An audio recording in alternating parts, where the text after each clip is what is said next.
Sir, काय प्रकरणाचं सध्या स्टेटस आहे? आपण तपास केलाय, त्यात काय माहिती समोर आहे किंवा ज्यांची नावं त्या सगळ्या परिसरात आहेत अशा पद्धतीनं म्हटलं जातं ते तिथे होते का उपस्थित?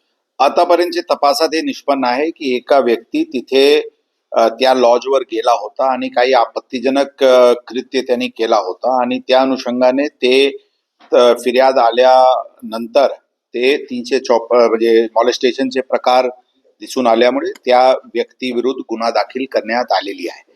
त्या व्यक्ती ज्यावेळी तिथे गेला होता आणि ते त्या लॉज चे मॅनेजर किंवा इतर लोकांनी त्यांना पकडला, त्यावेळी त्यांनी हे सांगितला होता तिथे की आमच्याकडे काही आणखी पत्रकार होते आणि आम्ही स्टिंग ऑपरेशनसाठी आलो होतो.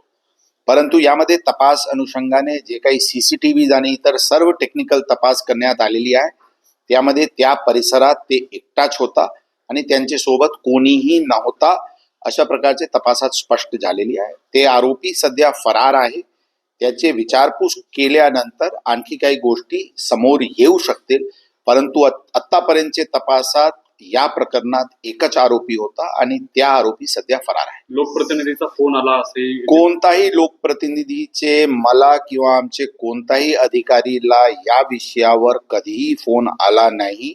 यामध्ये जे काही कारवाई करण्यात आलेली आहे ते फिर्याद अनुषंगाने आणि आवश्यक तपास, आवश्यक जे पुरावा टेक्निकल एव्हिडन्स प्राप्त झालेले आहेत त्या अनुषंगाने झालेले आहे. पूर्णपणे खोटी गोष्टी आहे की यामध्ये काही लोकप्रतिनिधी यांचे फोन पोलीस आयुक्त किंवा इतर अधिकारीला आला, यामध्ये काही तथ्य नाही आहे. रुपाली पाटलांचा एक अर्ज तुमच्याकडे आलेला, नेमका तो अर्ज काय आहे आणि त्या अर्जामध्ये त्यांनी काही इतर पत्रकारांचे नाव घेऊन हे काही साजिश आहे अशा प्रकारचे काही मुद्दे उल्लेख त्या पत्रामध्ये केलेली आहे. परंतु त्या पत्रामध्ये जे काही माहिती त्यांनी दिलेली आहे त्याबद्दलची कोणत्याही प्रकारचे कोरोबरेटिव्ह एव्हिडन्स त्यांनी पोलिसांकडे दिलेली नाही आणि त्या जे मुद्दे उपस्थित केलेले आहेत त्या मुद्द्याचे पूर्ण आतापर्यंतच्या तपासात त्यामध्ये कोणत्याही प्रकारचे तथ्य दिसून आले नाही,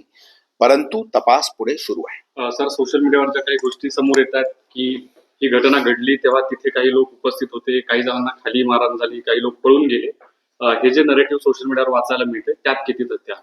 मी सांगितले त्यामध्ये कोणत्याही प्रकारची तथ्य नाही. एकटाच व्यक्ती होता. ते खरी गोष्टी आहे की त्यांना पकडण्यात आला. तिथे काही लोकांनी त्यांना त्या स्पॉटवर काही मारहाण पण केली होती. त्या भौतिक अशा वाटते की त्याने बचावसाठी काही दुसरा नरेटिव्ह त्यांनी त्यावेळी सांगितले असावी, परंतु तपासामध्ये इतर कोणीही त्या प्रकरणात त्यावेळी तिथे यात किंवा त्या काळात तिथे उपस्थित होते यामध्ये कोणत्याही प्रकारचे तथ्य दिसून येत नाही.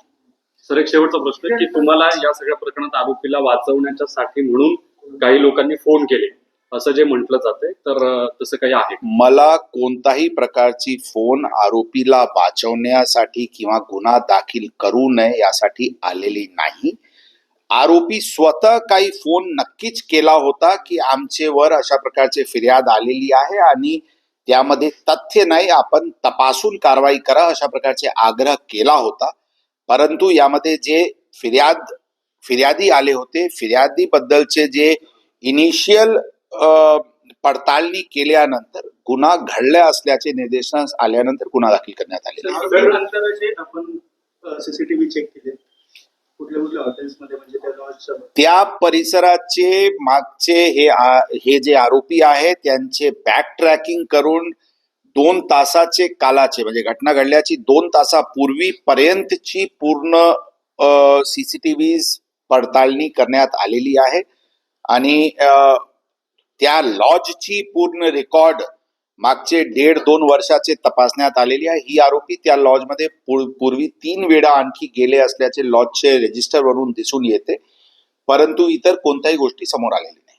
सर, रुपाली पाटील यांनी का आपल्याकडे अर्ज दिलाय, काही पत्रकारांची नावं दिली आहेत त्यात, पण त्याबाबत काही पुरावे दिलेत का फक्तच तक्रार? मी सांगितले त्यांनी कोणत्याही प्रकारचे कोरोबरेटिव्ह पुरावा त्या अर्जामध्ये आतापर्यंत जे आमचे निर्देशनात आलेले आहेत दिलेली नाही, परंतु यामध्ये तपास सुरू आहे आणि त्यांनी कोणत्या आधारेवर ही मुद्दे उपस्थित केलेली आहे त्याबद्दल पण चौकशी करण्यात येईल. सर त्या लॉज मध्ये वेश्या व्यवसाय चालतो हे खरं आहे का? आणि हे खरं असलं तर आपण काही कारवाई केली आहे का? त्या विषयावर आवश्यक पडताळणी करण्यात येत आहे. आतापर्यंत तशी काही गोष्टी समोर आलेली नाही. जे काही जर पीटा ऍक्ट अंतर्गत जे इलिगॅलिटीज आहे, रनिंग ऑफ अ ब्रॉदेल हाऊस असतील, soliciting in a public place असतील, तशा प्रकारची जे काही इलिगॅलिटी समोर आला तर नक्कीच त्याच्यावर कारवाई सर, होईल. आरोपीचं काय स्टेटस आहे? आपण आरोपी सध्या फरार आहे, अनट्रेसेबल आहे. त्यांना अटक करायसाठी वेगवेगळी टीम्स लावण्यात आलेली आहे, परंतु आतापर्यंत ते मिळालेले नाही. सर, नक्षलवादी गाण्याचा जो विषय झाला त्यात काय आपण चौकशीचे आदेश दिलेत का? काय- त्याबद्दल विस्तृत सखोल बारीक चौकशी सुरू आहे. याबद्दल चौकशी अनुषंगाने जे काही बाबी समोर येईल त्या अनुषंगाने कारवाई करण्यात येईल. थँक्यू.